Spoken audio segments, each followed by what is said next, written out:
So, so my goal, I sat down and started a break. In a way, it's quite a joy because every day I would get up and first thing I would do is get some coffee, wake up a little bit, waste too much time on TikTok, and then start working problems out of this book. And I panicked. I started working through it and I was like, I mean, some of this stuff I could do, but I got to some of these things a little later on and I was like, I don't know. So I went to Google. How to prove. Well, you can find the solutions, but you have to pay for them all. They're all unchecked. Other sites you have to pay for. So I was like, shit, okay, well, I guess I have to do this. Okay, all right, you can do this, buddy. Sat down, okay, hold on, let me email the author. Surely there are solutions to this, because I just need some help. I just need some guides. Am I doing this right? I don't even know if I got the right answer. So I emailed Dr. Hitchman, and it is a pathetic email. I was like, is there any tips or solutions to this book? I can't find anything anywhere. I didn't hear back from him. I literally heard back from him 2 days ago. Finally, he's like, oh, sorry, I was out of the country. It turned out to be one of the best things that could have happened, because I had to like just calm down and actually learn stuff again. And I think I can bring that to you. Now, you might feel like, oh shit, this must be hard. It's hard. This class, I almost think that later on in this stuff, some of this stuff is some of the hardest stuff I've ever taught. So just like a heads up, this class will require diligence. This class will require work. But it's also incredibly beautiful and so cool. But I tell you that story so that you know also I'm with you. Like, I understand. It kind of refreshed my memories about what it was like to be a student who didn't know anything about the stuff at hand. And now I know. Now I've worked every problem in the book up till enough. I've worked enough. So our goal in this class, and this is also the first time I've ever taught it, as I said. So I don't know how far we're going to get. I don't know how long it's going to take to get through things. We'll work on it. I don't have any like super aspirations. I'll tell you what I do want to do. I definitely at the end, I want to talk about the topology of our universe, the way our universe is connected. I want to get to that, the geometry and topology of our universe. Geometry is about measurement and about locals. So this is about local properties. And topology is about connectedness.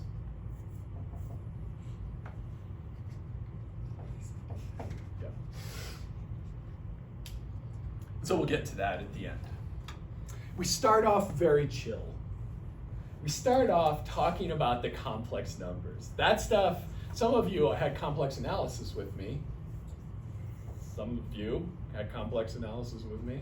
And so that will be chill. But it'll also be chill for the rest of you. The people who have the complex, I took complex advantage, that's about 2 weeks worth of advantage tops. Because then when we get into section 2.3, stuff we've never done before. Section 2.4, that's like coming up in a week or two. So I guess I want you to know I'm here. If you know me, you know I'm here for you.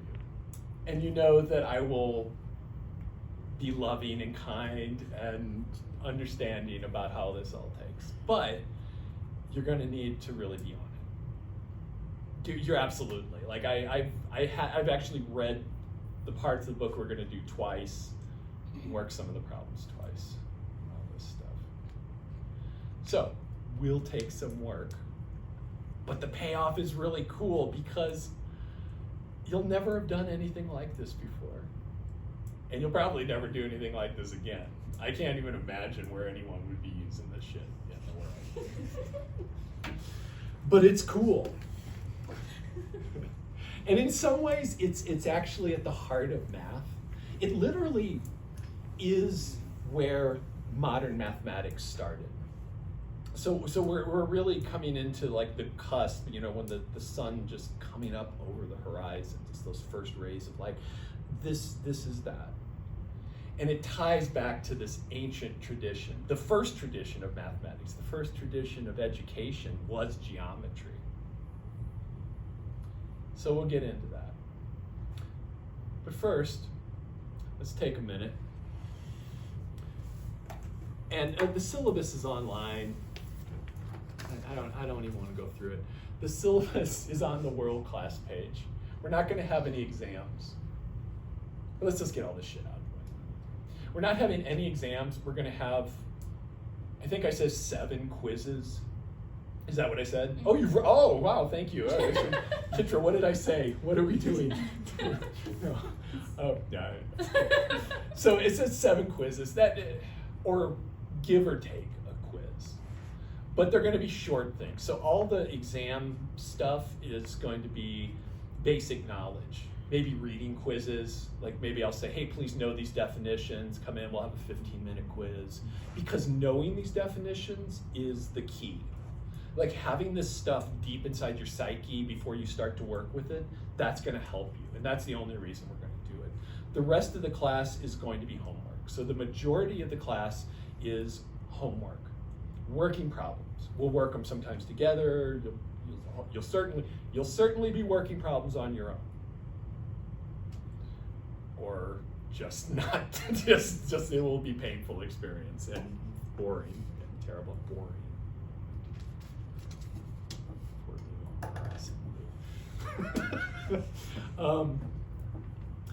So if you don't know me, one of the things I used to do, and I just kind of stopped a little bit, was having a moment of mindfulness at the beginning of class. I didn't really do it last year. I don't know. I started feeling weird about it. I started feeling like some people started feeling like some people didn't want to do it. I just kind of dropped it. But it's back. It's back this year. And if you were in my last class, as 3 of you were, you got to hear this, and you're all going to get to hear this again. I won't do this every time. I wanted to read something that I felt was very relevant to this semester, especially this class. Like this is my special class this semester. There's always one where my heart is just like, oh, I'm in love with this beautiful thing that I don't feel worthy of. But I want to earn its love. So this is from Thich Nhat Hanh, a little pocket book of him, the Zen teacher. No longer with us, but beautiful, beautiful man, incredible life. Just read this short thing. A life of miracles. As we sit down next to a stream, we can listen to its laughter and watch its sparkling waters. Noticing the pebbles glistening and the fresh plants nearby, we may be overcome with happiness. We are one with the stream's freshness, purity, and clarity. But in just an instant, we may find we've had enough. Our heart is troubled and we think of other things. We are no longer one with the stream. It is of no use to sit peacefully in the forest if our mind is lost in the city. When we live with a child or a friend, their freshness and warmth can relax us, but if our heart is not with them, their precious existence is neglected and they no longer exist.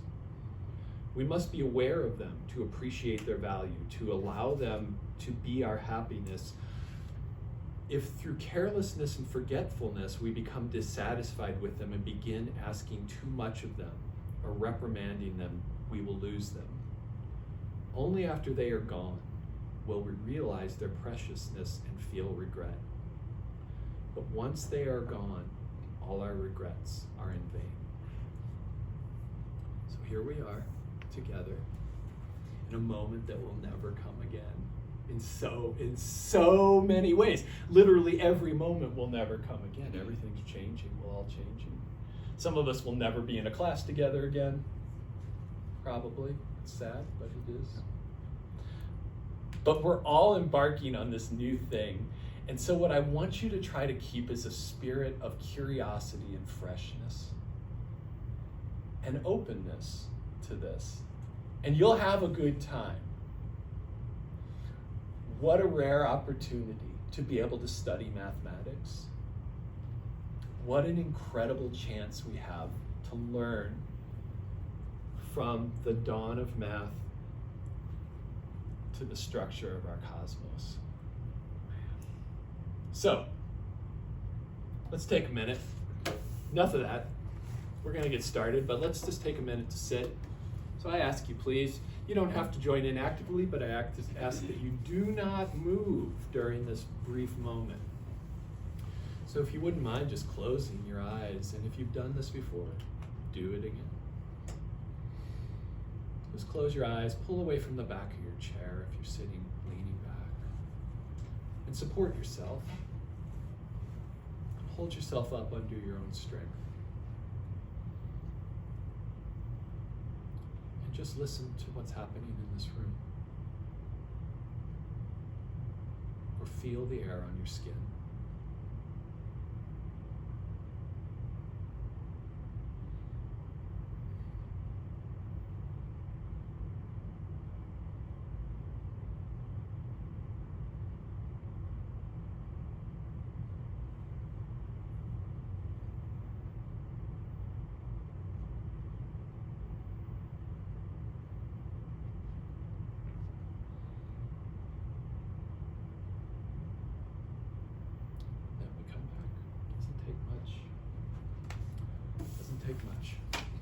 All right.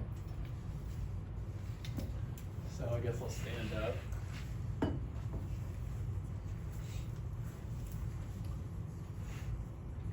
I guess I want to tell you a story first. The story you can and should read, but I want to hit the highlights.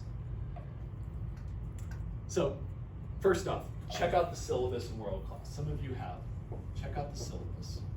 But more importantly, get the book. If you go to the content area of our World Class page, you will find a link to the book. There's an HTML version. But you can also get a copy of this from Amazon for a pittance, $10. And it's nice to have a real book. It's nice. You can make little marks in it. It's all yours. And it's just, yeah, I prefer it. But the HTML book is there for you until you can get a copy if you want. So what I'm going to ask of you, your real first assignment, besides the problems I'm going to give you to do, your real first assignment is start reading at chapter, is it 0 or 1? I don't know where the book, start at the beginning of the book. Read through the history of geometry. Now, what's going to happen is you're going to get to page 3. No, it's not that bad yet. It's gonna, chapter 1, you might be like, my God, what have I gotten into? This is chapter 1. That's okay. Just let it, just read it. We will talk, we will come back to this. Don't get hung up. Well, I guess what I'm saying is don't get hung up in chapter 1. Read it like you're watching a movie, reading a novel. It's okay, you don't have to retain anything from chapter 1 for the time being, but read it. And then please read up through section 2.2 by Monday.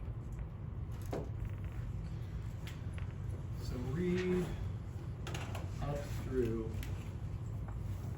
2.2, class on Monday. We won't have our first quiz till the 3rd week. So there won't be a quiz on this, and I will let you know well in advance of quizzes. I'm not a pop quiz kind of guy. That's bullshit. I'm not going to do that to you. But soon, not next week even. I'd rather have you just feel relaxed and start to get into this. So what is this? This is geometry. How many people have had geometry in some form before? A class called geometry. What did you do in that class? What did you do? Oh, you did trig even. Wow. Cool. Yeah? Same? Did anyone have an axiomatic where you had to prove that the angles were equal and all that kind of stuff? Yeah. Cool. So that geometry that you learned was from roughly 300 BC.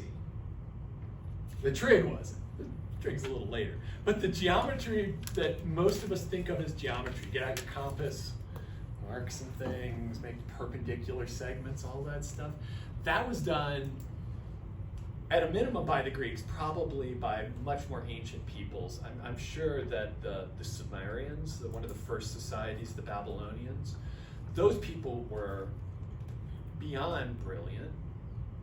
Beyond brilliant. The Sumerians, and some of you heard this story before, but I don't care. Every time I tell it, it still gives me chills. The Sumerians worked out the position of Jupiter. They could compute the position of Jupiter in the sky with they didn't even have equations. I don't know how they did anything, but they could predict where Jupiter would be in the sky.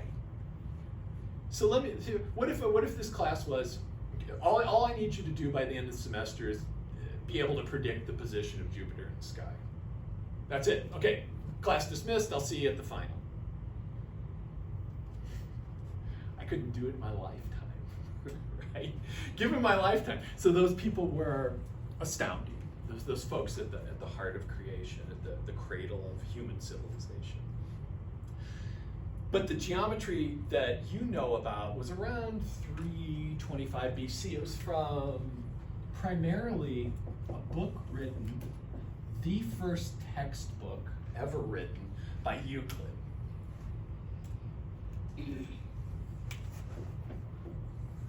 325 BC.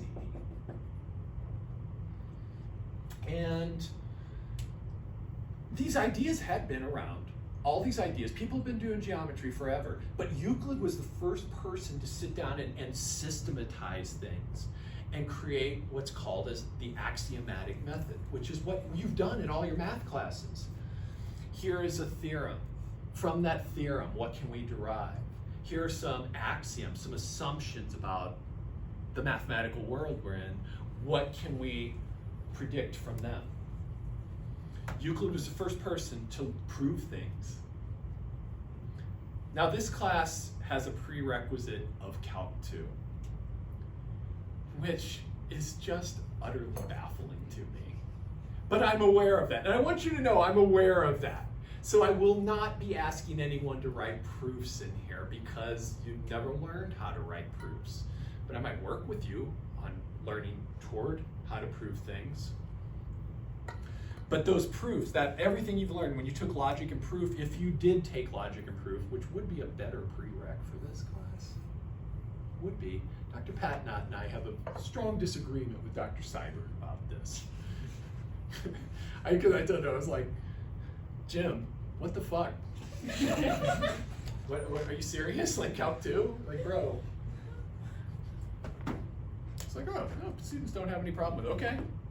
Cool. And maybe we won't. I don't know. Just seems like pretty heavy to me. So, Euclid wrote the Elements. That's the first textbook ever written.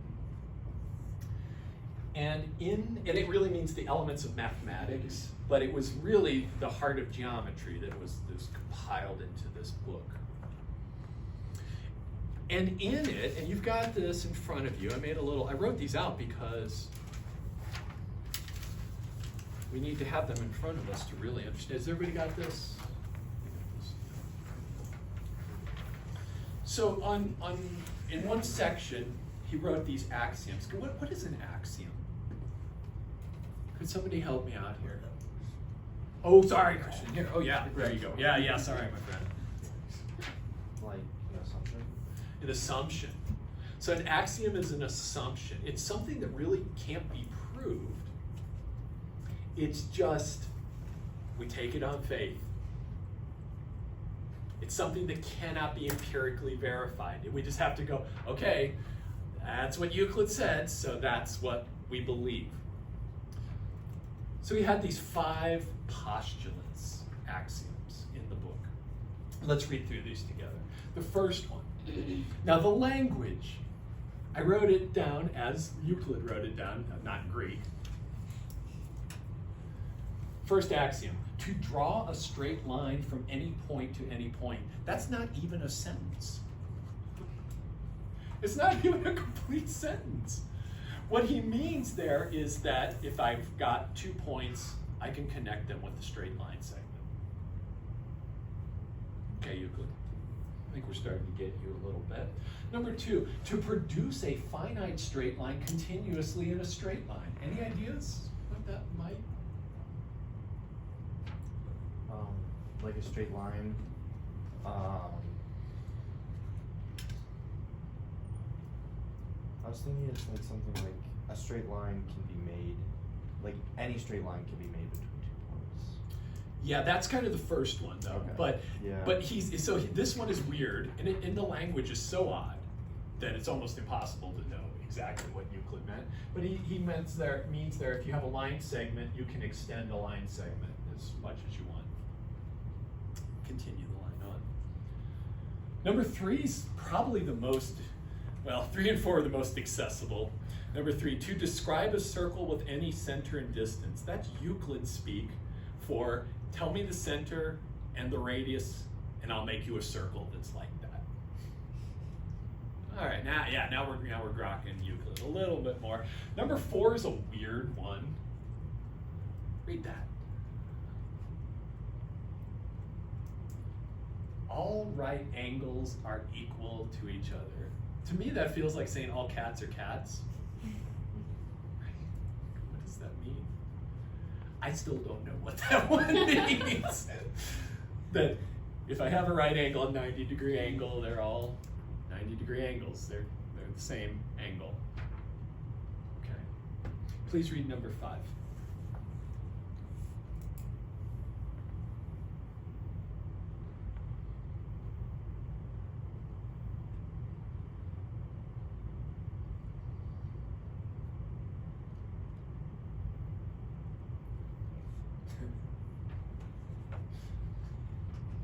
Cracks me up every time.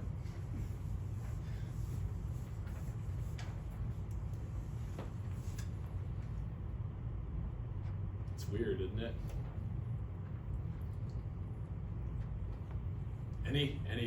Anybody read? Know what this one means?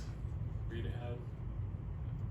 Yeah. Is it just saying that if you have your parallel lines and this one goes across, then these 2 angles should not make an acute angle, otherwise they're not actually parallel? Yeah. You got Euclid's number.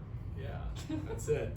So this one here, I'm just going to read it out loud just for the hell of it. That if a straight line falling on 2 straight lines makes the interior angles on the same side less than 2 right angles, the 2 straight lines, if produced indefinitely, meet on that side on which the angles are less than the 2 right angles.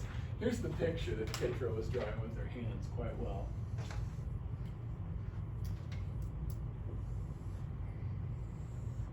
So I've got a line, got 2 straight lines.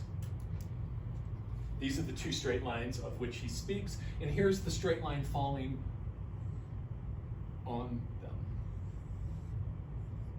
them. So what Euclid's saying is that if this angle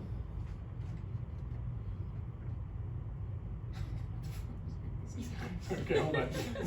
The interior angle's on the same side. Okay, yeah, these 2 right here. So if the sum of these 2 is less than 180 degrees,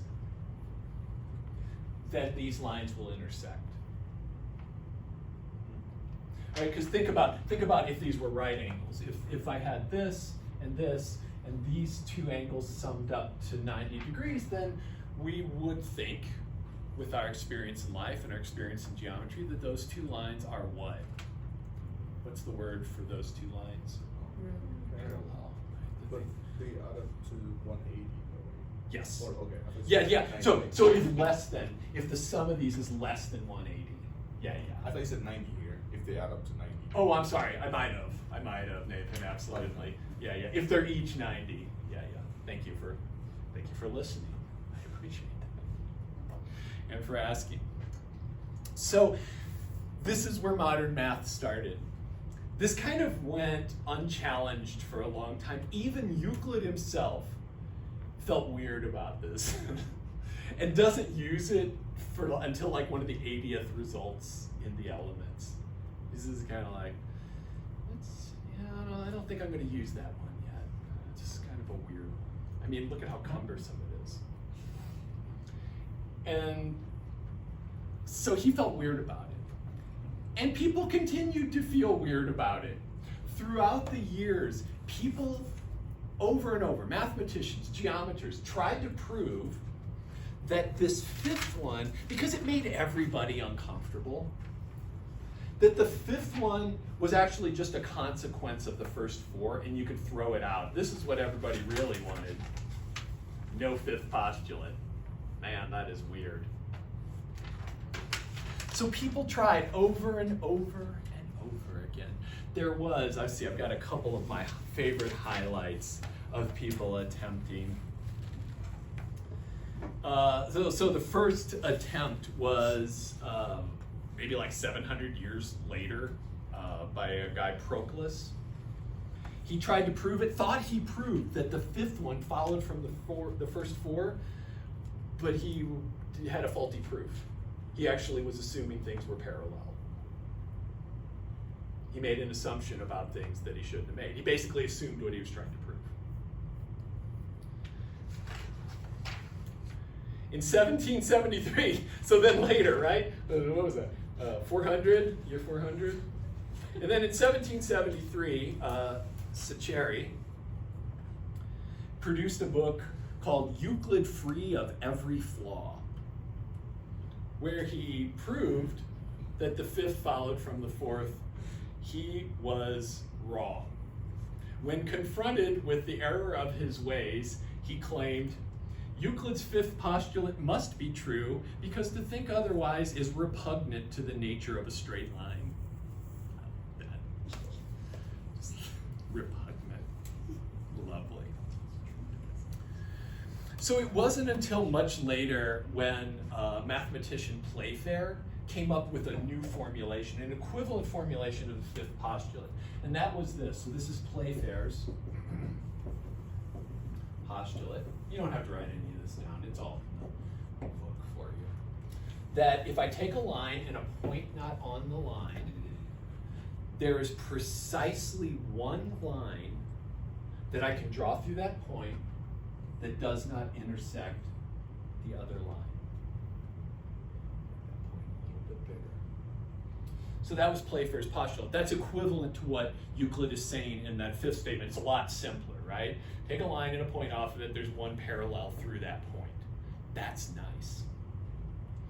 So if we were going to prove that, we might want to try some of the things that Bolyai did in 1800. But let me ask you, folks who have proven things before, what are some ways to prove things? What are methods of proof? Proof by contradiction. Proof by contradiction, nice one. Yeah, proof by contradiction. So proof by contradiction, where you, proof by contradiction, if I want to imply that one thing follows from another. So if I want to show that this means this happens, proof by contradiction says I assume this is true and this is not true. And then wind up with something that blows up. Wind up with something like 1 equals 2 is a contradiction or something. And that's kind of what Bolyai did. What are some alternatives? So let's take a look at Playfair's postulate. And I want to ask you, this is, put on your thinking caps, please. So what are some ways this could be false? That if I have this line L and a point P, what are the options? What are some things besides there's exactly one line that's parallel to L through P? There's none. So one option is assume that there's none, that if I take this point here and this line here, maybe there's no lines. I'm going to assume, oh, what the heck, there's no lines that I can draw through here that are parallel to that one. And what's the other way I could contradict it? So let me play first thing again. There is exactly one line through here that is parallel to L. So one way to negate that is to say there's none. What's another way? No. I thought you were not. Sorry. There's more than one. There you go. Nice. Thank you, my friend. That there's more than one. Wow. Well, that wasn't through P. There's P now. That there's more than one. And so Bolyai hypothesized these things, and from them came up with what we're going to be studying. Because it turns out that all three of these situations can be true. And here's the experiment I want you to do this weekend. Get a grapefruit. I wish I could. I didn't have time to stop at the store, and it's too fucking cold the last couple of days to go to the store. And I don't have a ball. Get a ball. I want you to get a ball. And a grapefruit can work just fine. Get a globe. People don't have globes anymore, right? We don't have them in our classrooms. Get a globe and get 3 rubber bands, 2 rubber bands if you want. And start putting the rubber bands around the ball, making sure that the rubber bands fall on diameters. Like that. So, the circumference, make them look like equators, lines of longitude, not these kind, but the lines of longitude. But those can happen in all sorts of ways. But put those rubber bands around there and make yourself a triangle with 3 rubber bands on the ball. Can you kind of tell what I'm doing there? Yeah. So an equivalent version to there are no parallel lines through here is to say that any triangle has angles that add up to more than 180 degrees. We know that in the plane, I think we mostly know, the sum of angles is 180 degrees. Get yourself a protractor. Who has a protractor? I think I need to bring you all protractors or something. I can steal them from the math department. I don't have any anyway. Well, we'll bring this in on Monday, do it. But see if you can do it. Make yourself a triangle on a ball or an orange with rubber bands. And take a look at these angles here. Now let's just look at the globe itself. So I think I can convince you without you getting a grapefruit. Take a look at the Earth. On the equator, right here. So 2 of us are on the equator. Nathan's here, and I'm over here, and this is the equator. We both get our compasses, and we start walking due north, toward the North Pole. So, if we both started walking here, Nathan and I, he's sitting down, but we can envision, oh yeah, yes, that's good, this is good. Here's the equator. And we're gonna head, that's kind of north, right? If we both started heading due north, what would happen? So let's give him a slot. Yeah, that's good. Okay. We just kind of keep walking, right? And it looks like we're parallel. Seems like we're parallel, right? Cool, good, thank you, I appreciate it. So Nathan and I start walking north. And I start walking north. Where do we both end up? At the North Pole. So we're walking parallel, but we actually end up running into each other at the North Pole. Now here's what you can do. Take this at, like say 0 degrees around the equator. Take this one at 90 degrees around the equator. This angle right here is 90 degrees. So the way Nathan and I both left from that wall, if you measured our departure from that wall with the angle of the wall, it would be 90 degrees, right? We just kind of had straight away from it. And I also headed 90 degrees. Now, we were close together, but if we were further apart, we'd still work like this. And if we made our way all the way to the top, we would touch each other. And up at the top, we would find that we were coming together at 90 degrees. To see this for yourself, get a ball, get an orange, get a grapefruit, whatever. I gotta stop talking about grapefruits and shit. Put 3 rubber bands, put 1 rubber band here, put 1 rubber band here, and 1 rubber band here, and literally measure those angles. What do they add up to? 270. So 2 parallel lines intersect on a sphere. So the case where there are no parallel lines through this point P is going to produce what we know as elliptical geometry. Geometry on a sphere. There's no parallel lines in elliptical geometry. The other kind is if through this point there are infinitely many parallel lines. It doesn't look right on the board, but that's because the board is flat. It's a plane.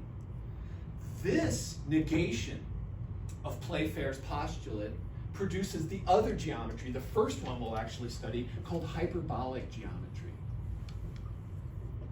Did anybody look at the picture I put up on the page and I said,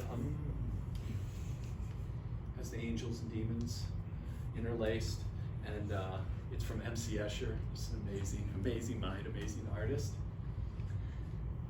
That is hyperbolic geometry, in a way, represented there. Now, none of this is going to make sense till we get into it, right? But I'm just telling you, this is where this class is going. We're going to assume that we don't live in a plane, and we're going to figure out what does that mean for us. What does that mean about triangles? On the hyperbolic plane, triangles look like this. They sum up to less than 180 degrees. So the only place in the world that you've learned about in geometry in high school, and the one you would use to build a house, that stuff is not the geometry that we're going to be studying. So then the big question comes in at the end. What is our universe like? Is our universe like, you've learned, Euclidean, like Euclid's axioms? Is the universe Euclidean? Is the universe hyperbolic? Is the universe spherical? Now, all these ideas that we've talked about are just in a plane, but they can all be extended to higher dimensions as well, and then things become wild and insane. And we'll kind of get there toward the end of the class. So I just want to tell you my final favorite part of this whole story. So Bolyai wrote, "Out of nothing, I have created a new universe." He discovered hyperbolic geometry and spherical geometry. He was so proud, so proud. And he wrote to Gauss. You've heard of Gauss? You know, Gauss is like, Gauss and Euler, these are like these demigods of science and math. He wrote to Gauss, and Gauss wrote him back and said, "Yeah, I pretty much have been doing this most of my life, so yeah, not new to me." And so Bolyai hung his head in sad shame.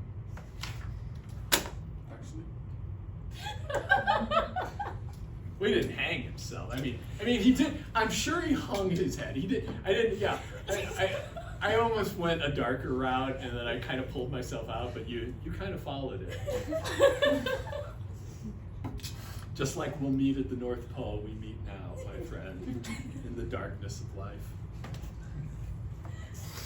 So that's my opening story. That'll never happen again. Thanks for listening. What time is it? Good. We have a half an hour. Let's get some shit done. Let's do some stuff. So, your homework. This is due start of class next Wednesday. I do like to collect things at the beginning of class. Life happens. Appreciate that. If life keeps happening, we should talk about why that is and see if we can do something about it. So in your text, problem 211A, 212, 221, 222. Very chill assignment, except that there's multiple parts. So, of course. Oh, Grace is taking photos.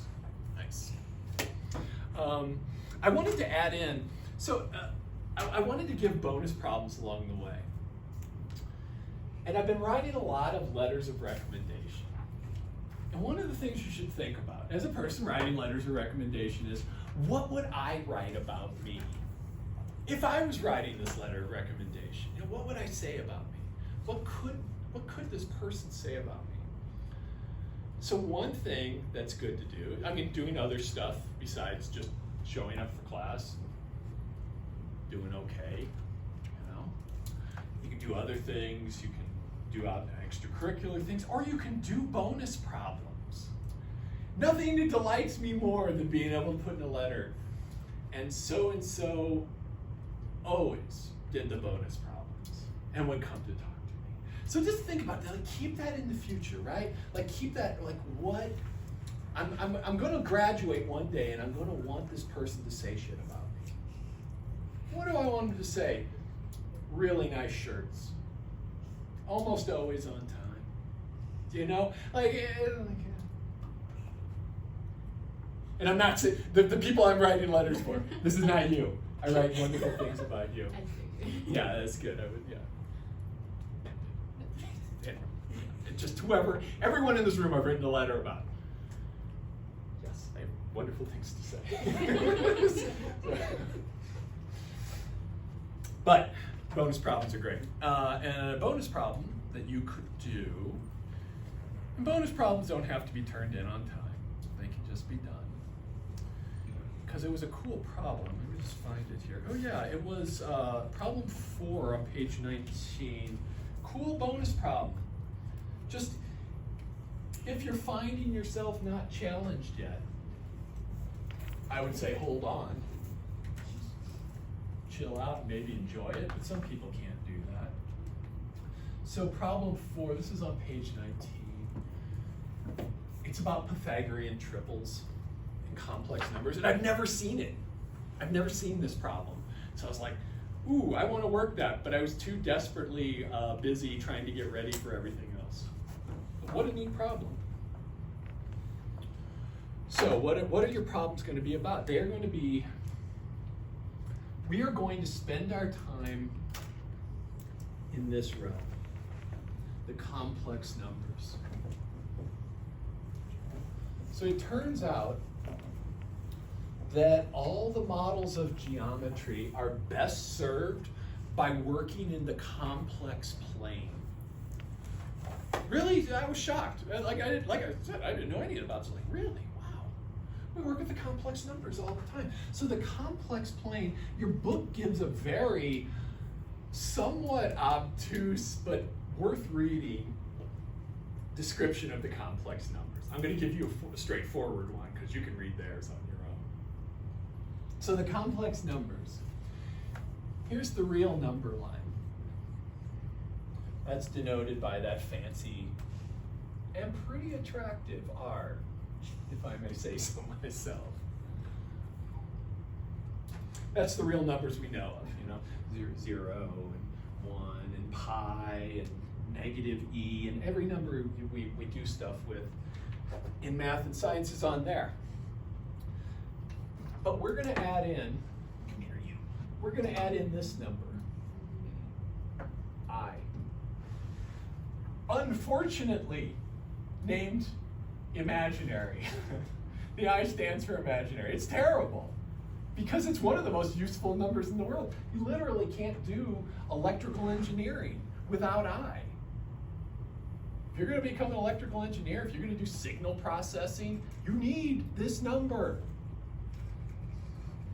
It turns out to be very real, in fact, but it's kind of loosely defined as the square root of -1, which makes it look funky. But it gives this property that I squared is -1. And this is really going to be the thing that helps you the most to think of it that way. So it was a huge breakthrough.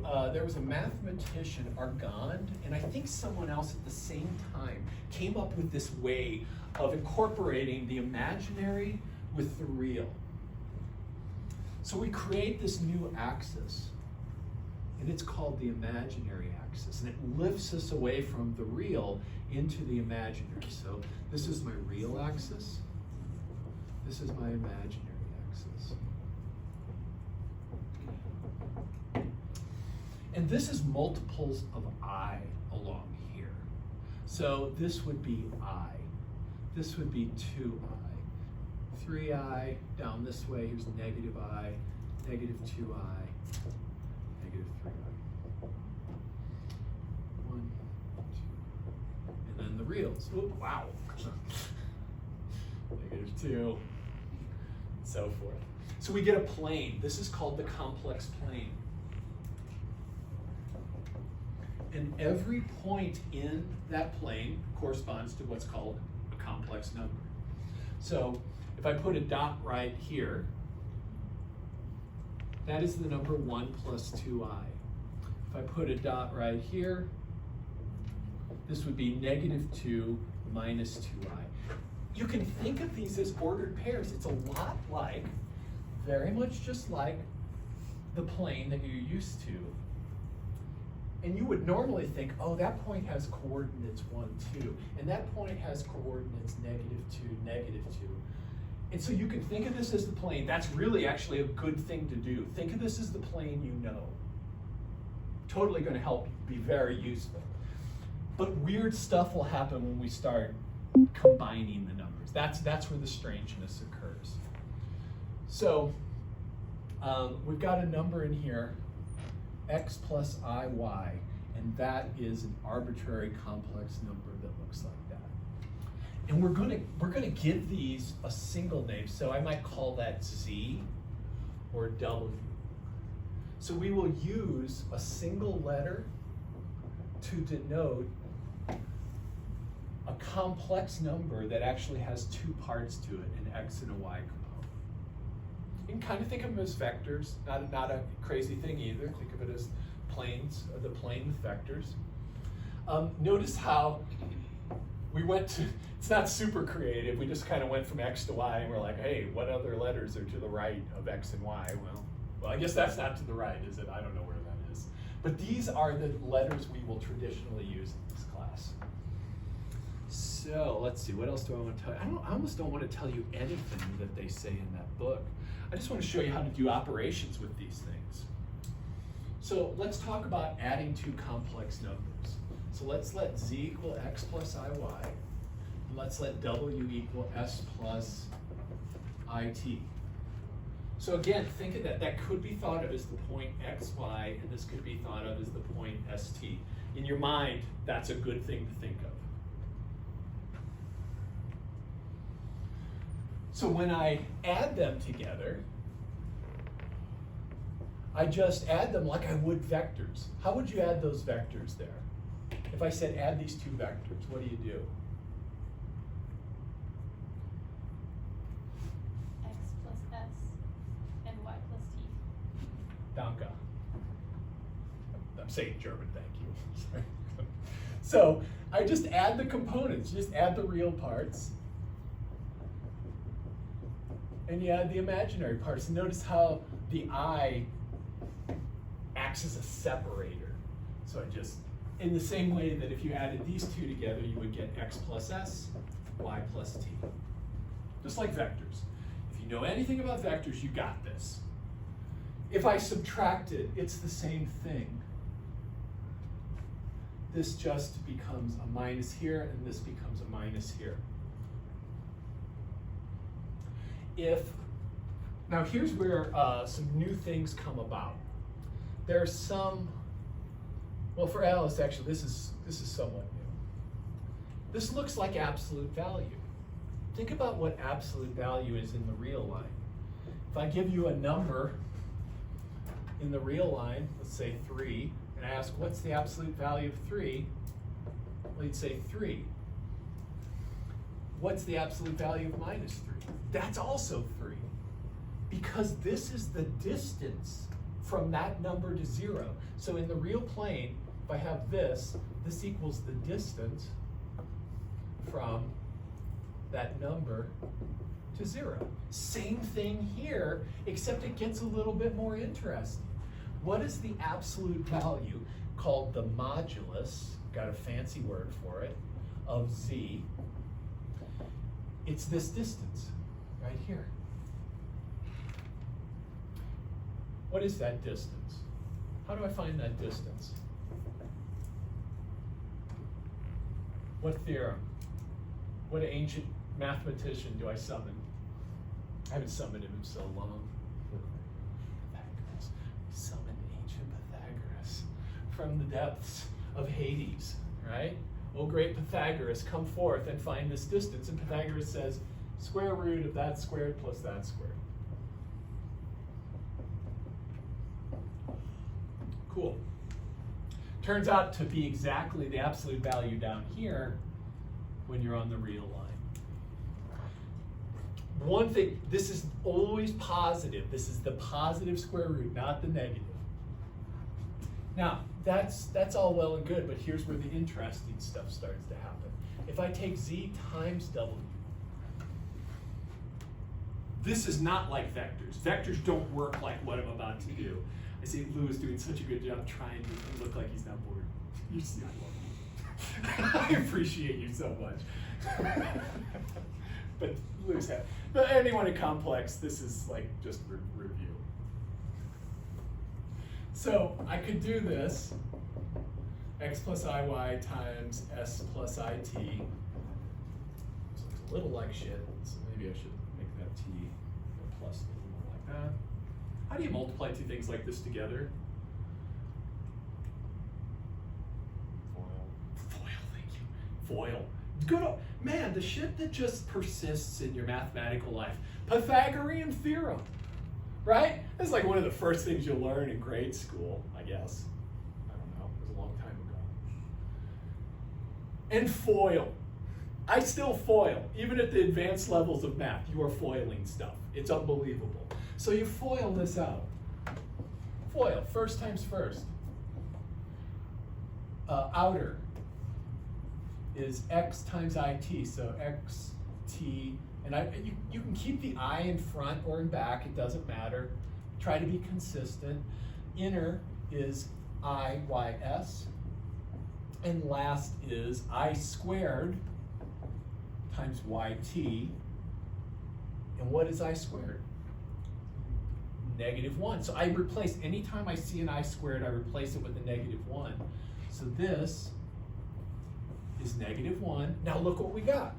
Like oil and water. The real parts and the imaginary parts separate. Anything with an I gets kept by itself, and anything without an I congeals into the real stuff. So I've got x times s minus yt plus I times xt plus ys. Let's do some stuff. You've been listening to me, you've been very polite, listening to this for, how long have we been here? An hour?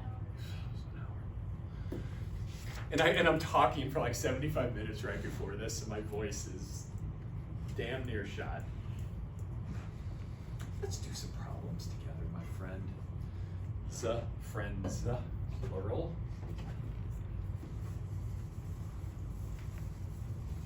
Let's do some that are remarkably like your homework. So I'm going to give you a couple complex numbers. Let's just warm up. Z is 3i. S is a half, and W is -3 plus 2I. I would say if you think you got this stuff down, you might want to like just start on that bonus problem or something, you know, and I'm happy to hand you the thing. But what I would like you to find are these quantities, C plus W, S times C, the modulus of C, and C times W. Could you please find those three quantities? Or work on problem 4.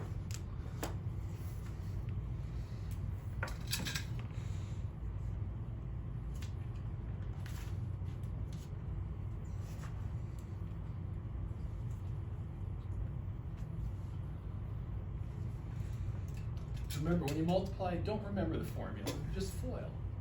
Just do the FOIL. If you need to. Sometimes you don't even need that.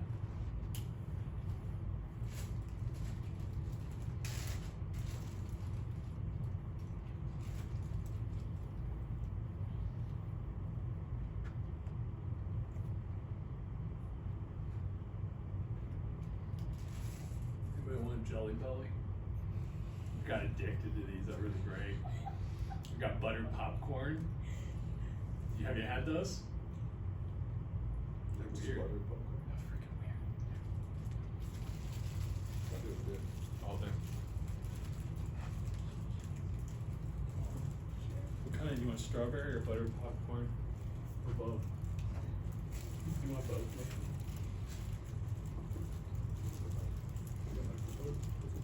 I don't know. I freaking love them.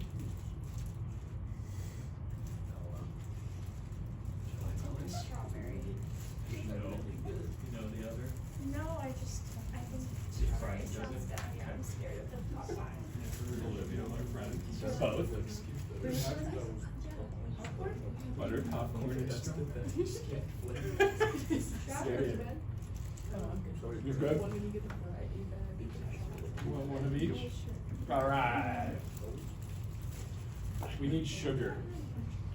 We need sugar to continue. You want both? Yeah, I love Right, it. that's not even. Grab them. I'm trying not to stick my hands in. You're all good. I'm okay also. Wait, you're an athlete. You're supposed to eat jelly bellies. That's the other part of popcorn. I'm never out there popcorn. Just It's look like at me popcorn. like really Really? I don't know. You know, I guess I'm coming out. I don't know, I'm asking. Okay, all right. Another opportunity. I gotta have at least one more. Gotta be one more. I appreciate that. Oh, shit. No, don't eat it off the floor, for Okay. God's sakes. Okay, I won't eat it Uh, off the did- floor. did both I got of that, them I got fall? the red one. I lost one on the floor, and they're just going at Strawberry that one I point. like is such a weird mix together too. Did Do you it buy together. them separate? I bought a pound of each. Strawberry popcorn. We got a mixer bag, and I was like, oh yeah. That's so. Put together. What do you think? Weird? Good? Yeah, all right.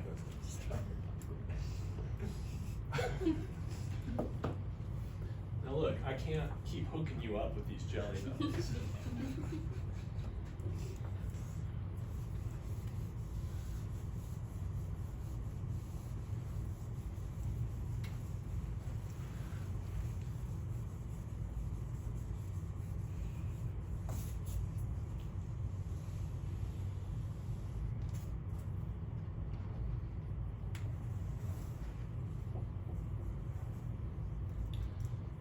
And if these single ones confuse you, you could write 3i as 0 plus 3i, just, until you get used to it.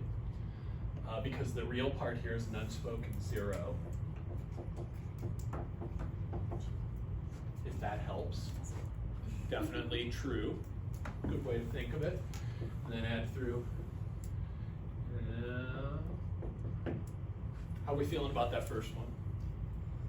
Thumbs up? All right. Z times W. So this one is, you can think of this a couple ways. Let's look at the most simple. I can think of this as just a scalar quantity, with vectors, if you know what I'm talking about with that. If not, that's okay. But then z is 3i. That's just what? 3i over 2 or 3 halves I? Yeah, exactly. We cool on that one? Vivian, you cool on that? Yeah, okay. And then this one here is going to be the square root of the sums of the squares of the components of z. So z is 0 plus 3i. And be careful here because you might take that I and square it. Now think about what this looks like. It's this number right here. There's 3i. How far is that from the origin? 0, 3 units. So remember that this is just distance of that point from 0.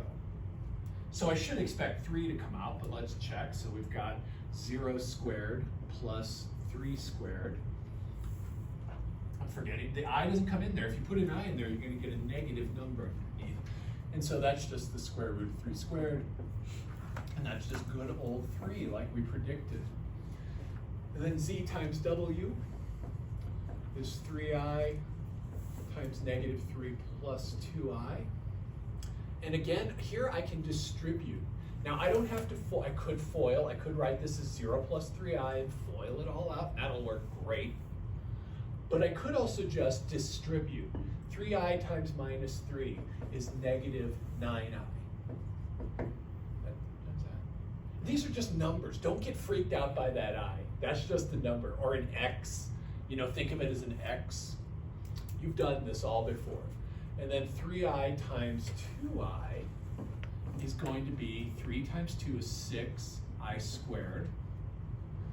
And so this turns into negative 9i. And then that's negative 1. And so my final answer, I like to write the real part first, and you should too, because that's just convention, negative 6 minus 9i. Does that look, did I get it right? Good. Nice. Well, where's my book? Oh, that's right, I gave it to Lou. Okay, thank you. Thank you. Oh yeah, yeah, let's see, what else did we want to do? I wanted to work a few more problems maybe. Thanks, Lou. Nah. Let's call it a day. You honestly have enough to get rolling on this homework, and part of your homework is reading, so let me give you that time. Thanks, everybody. Hey, this is probably the math club group. So Grace has been helping me with math club. Grace is the president of math club, and she's now again actively able to attend math club thanks to a schedule change. So we were thinking about like Wednesdays at right after this class. Is anybody who could make that? Who might make that sometimes? And no commitment. No, you hold your hand up. I'm not holding anything. You don't hold your hand up. That's all good too. Cool. Awesome. All right. So next Wednesday will be the first meeting, and you'll actually be showing up. My God. Well, at least I'll have something nice to write about you. I showed up and I also, I got a scholarship. And she wrote the recommendation. Yes. Thank you. Yes. Yeah. Yes. Congrats. Thank you for that. Oh, you're so welcome. I'm glad my letter actually got submitted. I didn't hallucinate that I sent it in. No, it was wonderful. Because they were like, hey, we just noticed. Just read the letter. And I was like, yeah, and the ones you're in. I've done that form before, and it's so weird because they have you fill out this quiz. And the first part of the quiz is they show you a page full of pictures of famous people and say, which of these people does this person most remind you of? That's Nice to meet you. strange. It's coming out. It is so weird, and it's like Einstein and like Barack Obama, and I'm like, and people I don't even know. Did you put me? I don't even. I wasn't people. I looked for people that just were smart and did good things. Does it seem like Dad has any, I was like, no, she doesn't remind me of Einstein. Yeah. Oh, yeah, if you find those. I just Yeah. don't give a shit. Or if I'm not replying or something, I'll run you. That's whatever so it is. strange.